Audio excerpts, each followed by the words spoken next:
Hi, everyone, and welcome to the Neil Haley Show. And it's the ProVsion Brokerage Celebrity segment. I'm excited to welcome to the program Eric Couch. Eric, how are you? And you Great. had Facebook booming today, right? Oh, man, it's been going crazy about our guest, for sure. Yes. So today we're talking with James Murray, a.k.a. Murr, from from Impractical Jokers. And I'm thinking just some of the episodes we've seen and that have come up on Facebook. And it's going to be a lively conversation. I've been looking forward to this one for a while. So, Murr, man, welcome to the show. We're excited to talk. Thanks, fellas. Thanks for having me. I appreciate it. Yeah, it's interesting getting a look into your homes and seeing what the backgrounds are. Yeah, this is not my home. This is my virtual studio. Your virtual studio, but behind. This is my home. Eric, I see. Is that Groot from? What's his, yes, his name? It's Groot the bobblehead, and then we've got Yoda back here. Yoda, is that BB-8 too? No, this is actually an old school camera that my wife's family used to have and here's another one right here, a Polaroid. Yeah. Wow. They had a store in West Texas that like 30 years after it closed, it still had everything there. It's kind of like a ghost town. Yeah. So we were walking through a couple years ago, and her aunt has this, just like rooms and rooms and rooms of stuff that she's collected over the years, and some pretty cool stuff. So I had asked if I could have some of the cameras that still had, the original box, and it had, the stuff to take the photos with, and original flash bulbs, and it's pretty fun stuff. So very cool. Behind the camera, I'll get it 1 second. You have a Yoda right, literally in the room. I happen to have, just two lightsabers. I love it. Crazy coincidence. Just so you know, this is the way I'm rocking. This interview. So you're a Star Wars nerd? You got to be ready. Are you a Star Wars nerd? I think the key word being nerd. I'm just a nerd in general. I'm a Star Wars. I love sci-fi, but then Star Wars is just, anytime Star Wars talk about Star Wars, I'm also a Heroes fan. Back in the day, I like different types of sci-fi, but it all depends. So, are you talking about the TV show Heroes? Yeah. Would you like that show? I mostly loved it, and we're dear friends with Greg Grunberg from the show. I love Greg, who's been in Star Wars, and he unfortunately died in the last movie. Yeah. I remember that. I was like, Greg, come on. I've interviewed him a couple times, Murr, and I'm like, come on, no, don't kill him. And I just had the Solo from the Solo movie on promoting a show for NBC, and he's a great guy too. I hate names. I'll just call him Han, right? We had Han, the baby Han, not before the other one. But it was interesting hearing him and said, are we gonna have Solo too? Because it's amazing what Star Wars has done, Murr, right? With Disney now, with Disney's with the channel, how they're really going to be able to repurpose the content and utilize a lot of the characters for us nerds that will watch all day long. I'll tell you what, when are we getting a standalone Darth Vader movie? That's what called Vader. When is that happening? That's coming up with Anakin, the story. Did you see that? That's already coming out. A standalone Darth Vader movie? No, it's not standalone. It's going to be the series of Anakin series. I want a standalone Darth Vader movie to see him being a badass. That's what I want. Okay. Yeah. Well, just destroying everything. You go ahead and create it, okay? I don't have the rights. I can't. Oh, you can't go up against Disney. You just call Disney today, right? Pick up the phone and call them and say, I have the best. They have a couple attorneys. Okay. Yeah. All right. So Eric, first question. Now there could be an Impractical Jokers episode of just Vader things where you're, getting choked out or something like that. But, they're standing across the room from you. A very special getting choked out episode of Impractical Jokers.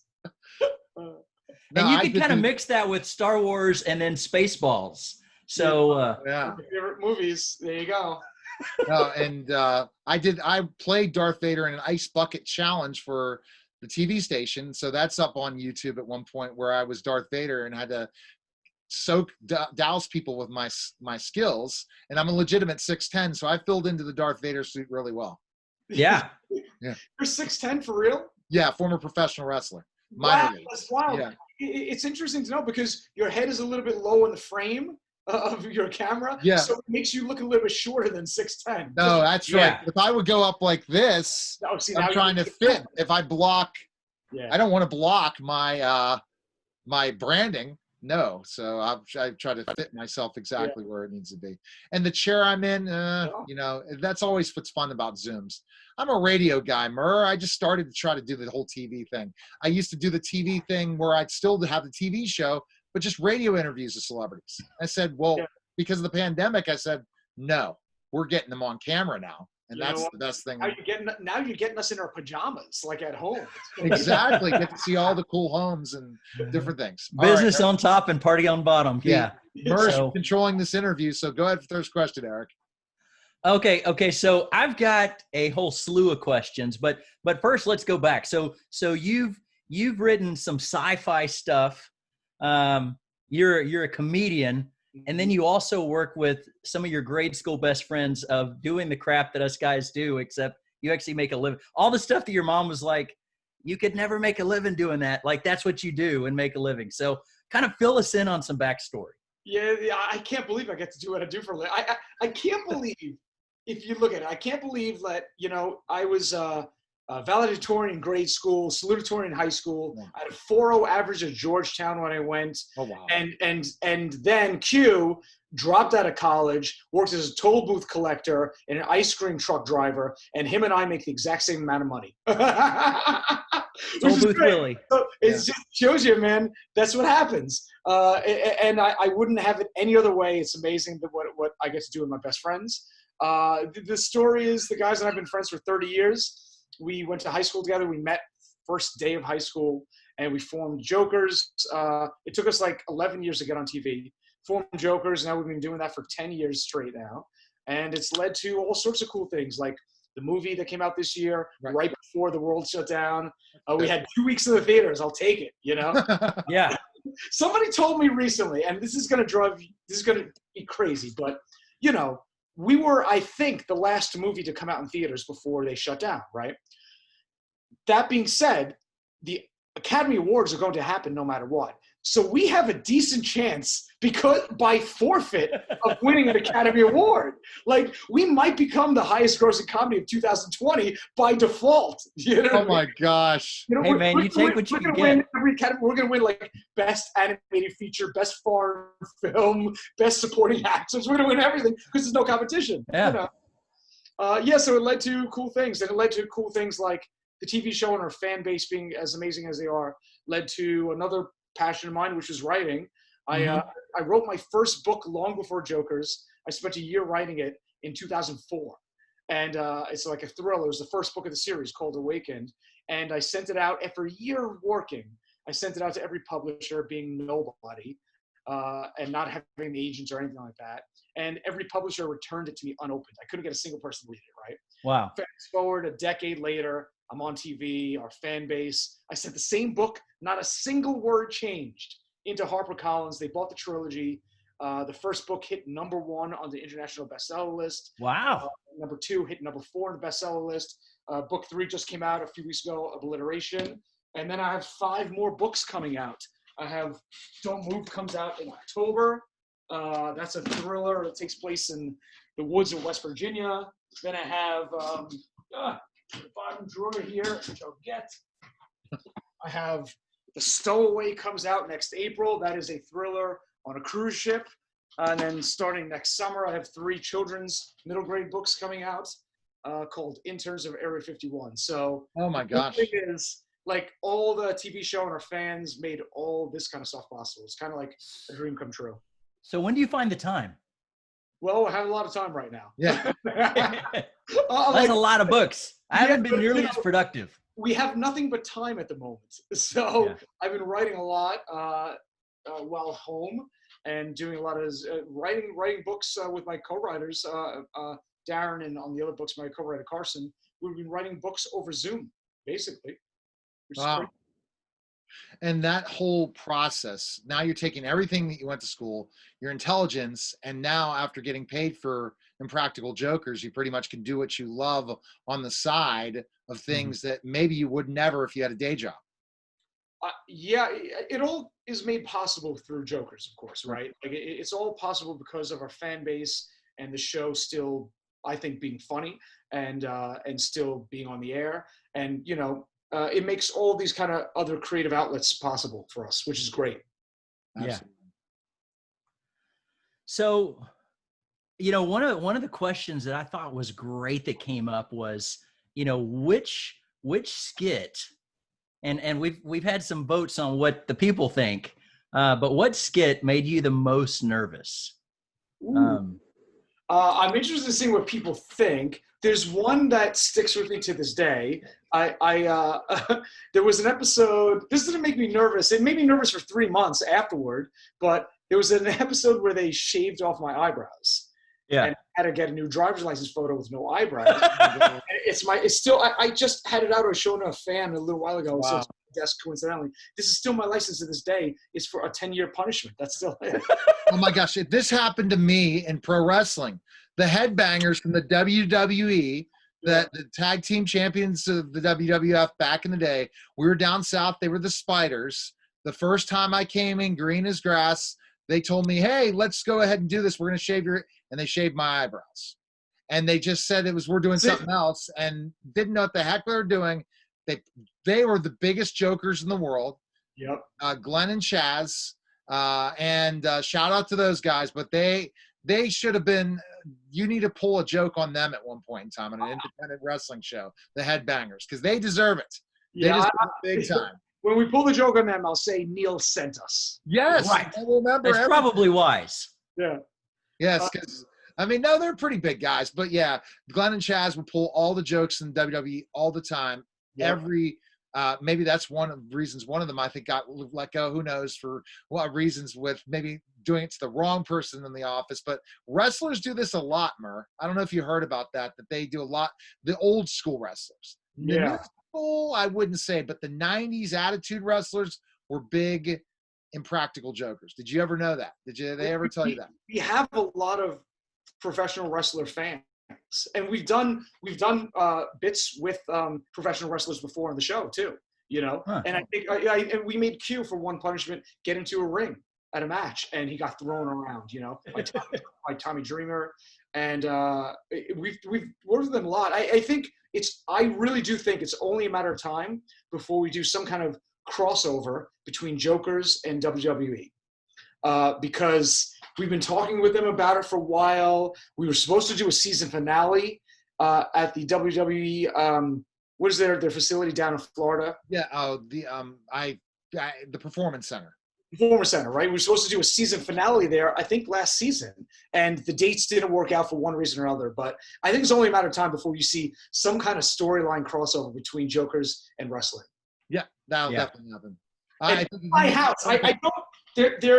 They might be. No, they're not in this room. In my house, probably in the other room, I have all my wrestling figures. I'm an '80s wrestling guy. Okay, let's see who I wrestled at your '80s figures, because I've wrestled some of them. Dude, they're all downstairs. I'll go get the whole box if you want. If you have Hacksaw Jim Dugan. I have Hacksaw Jim Dugan. Junkyard Dog.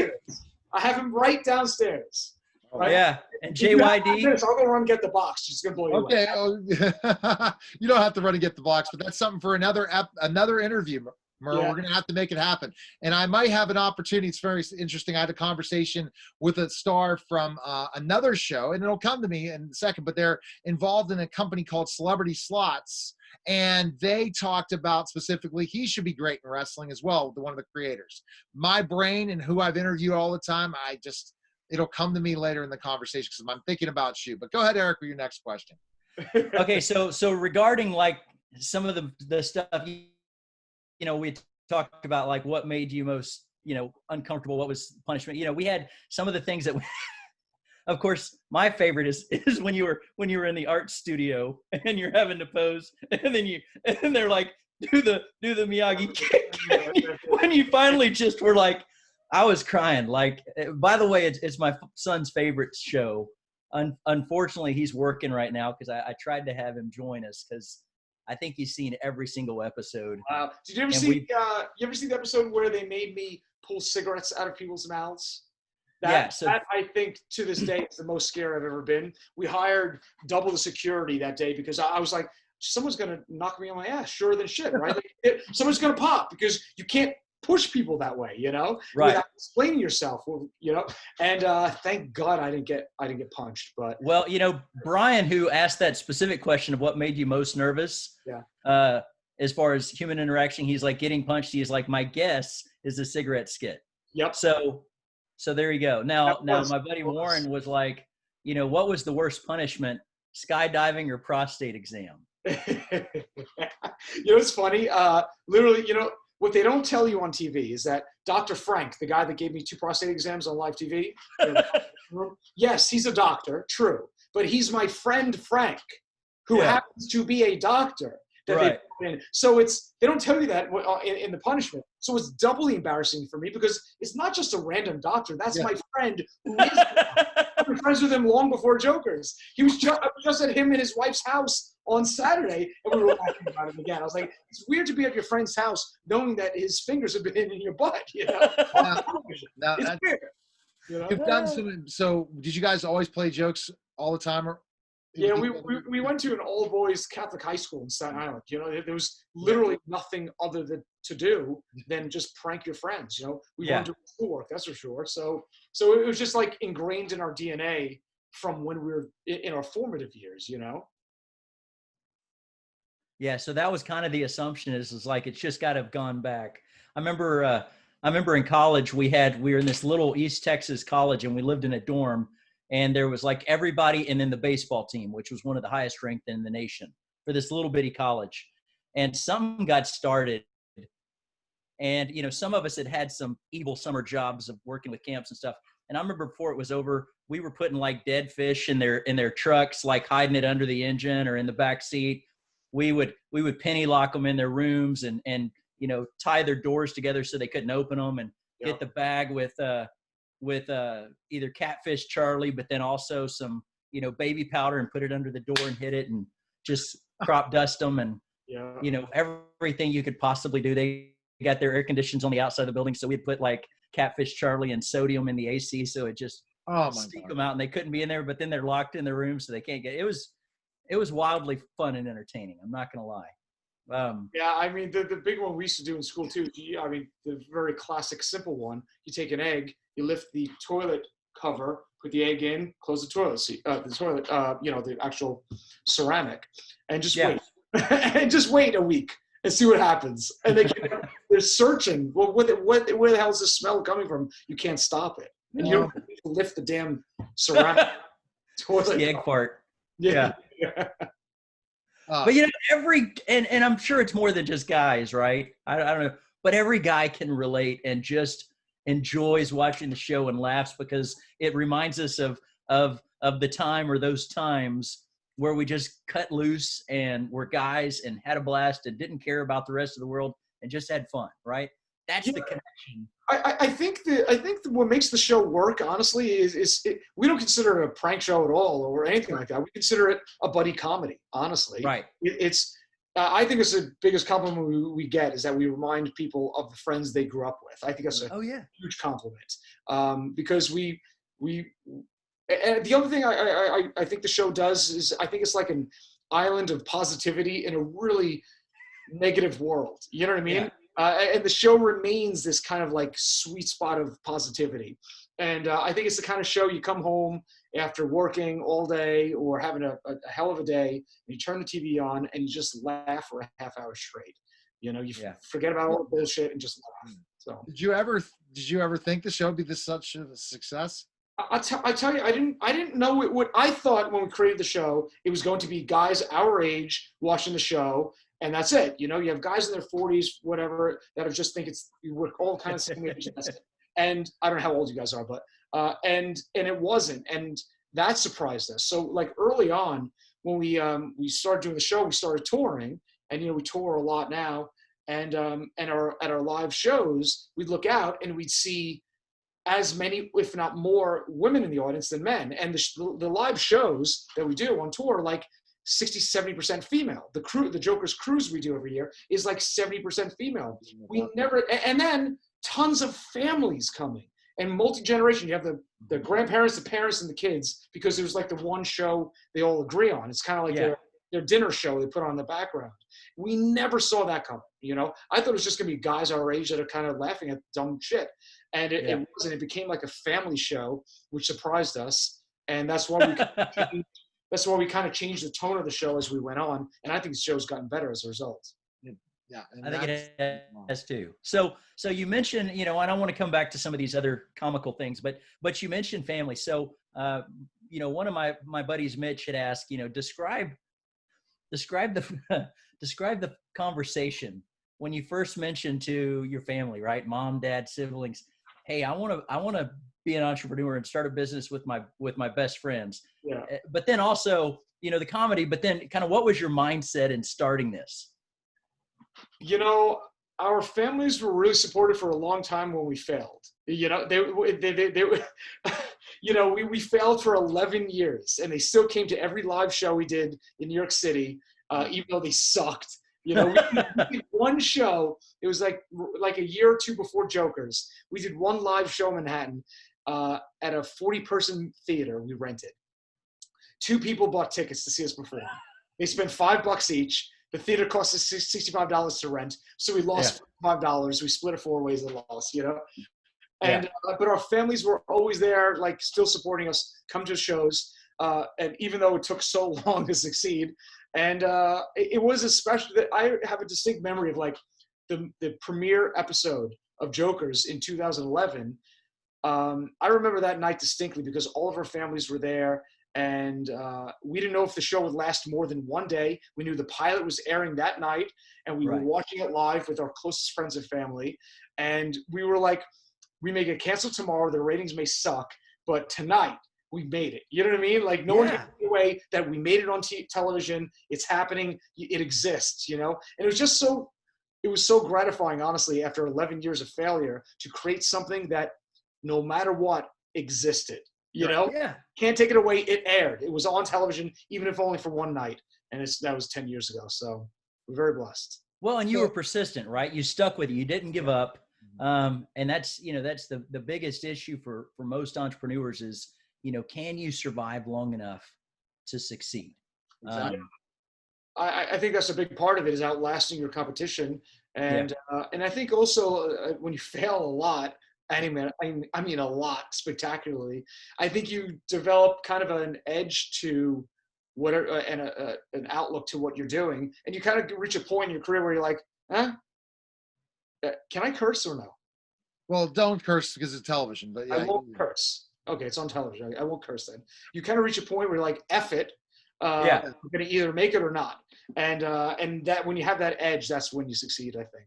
You know, right? You can get away with certain cuss words because of CNN, but thank you. And Fox and what's coming on. So we'll see what happens. But let me go to this one question. Are you a fan of the Jerky Boys? I wasn't a huge fan, but I know them. Yeah. I never watched.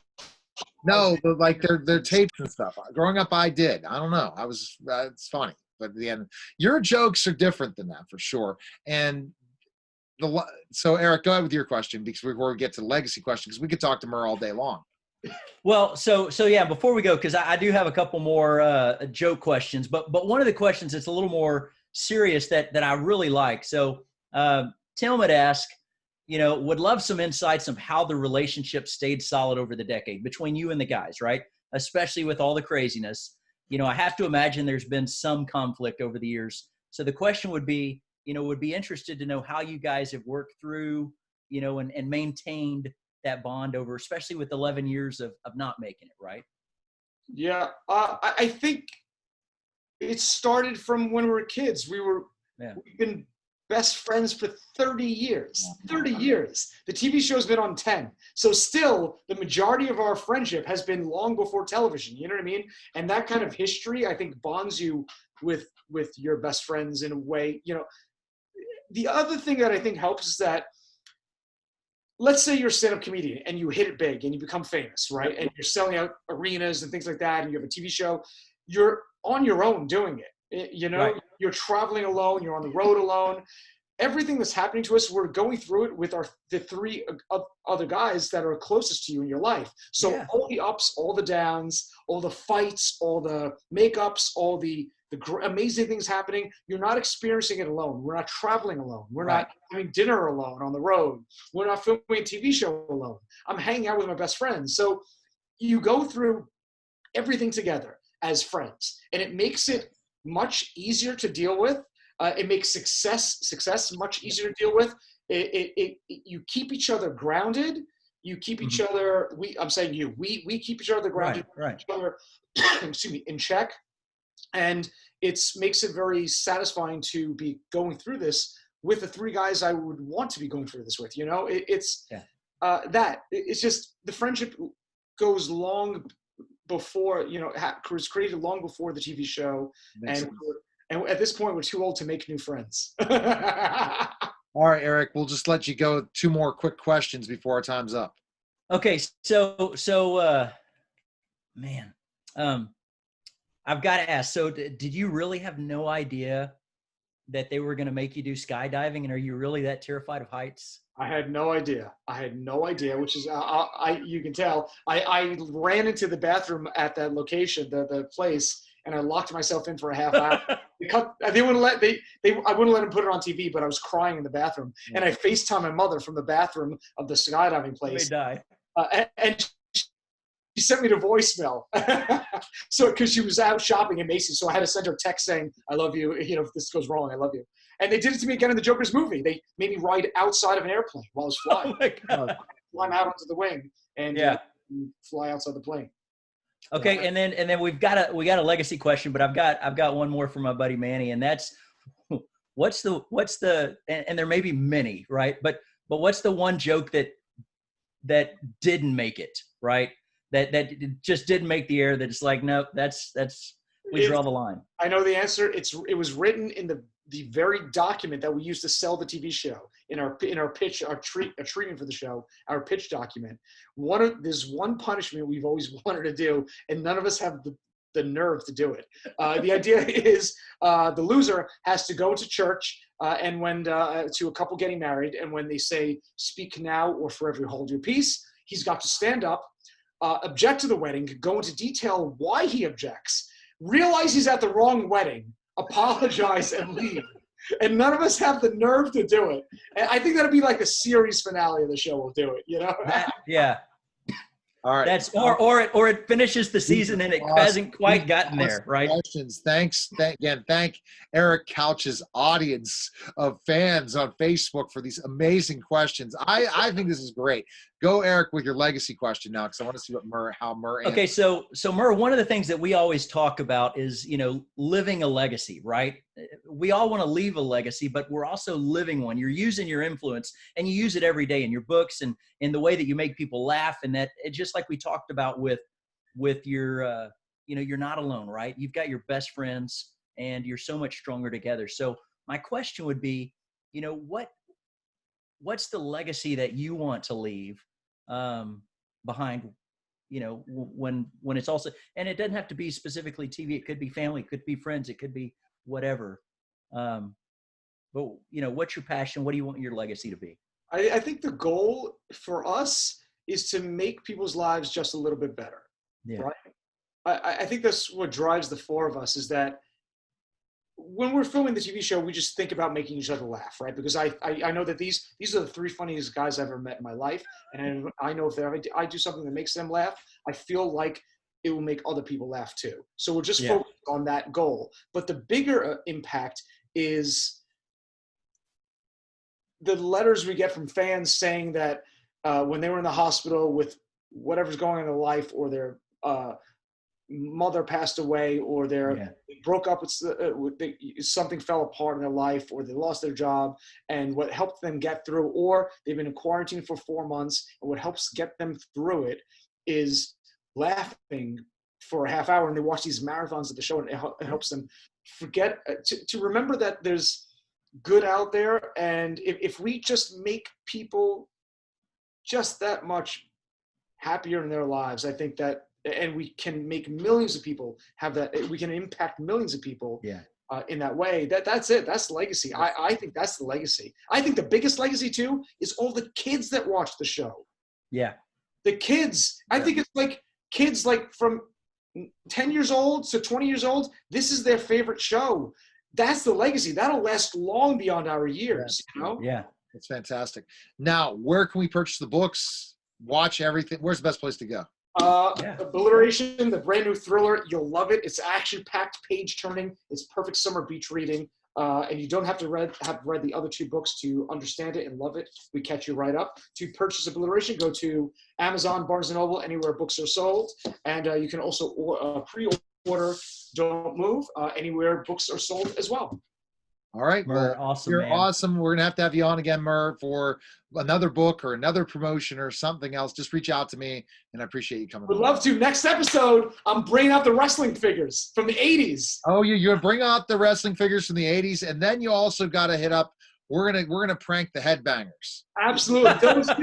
Look for those both. The next episode. Okay, absolutely. Good. All right, Murr. Take care. Thanks so much. All right, guys. That was the Neil Haley Show. Take care, everyone.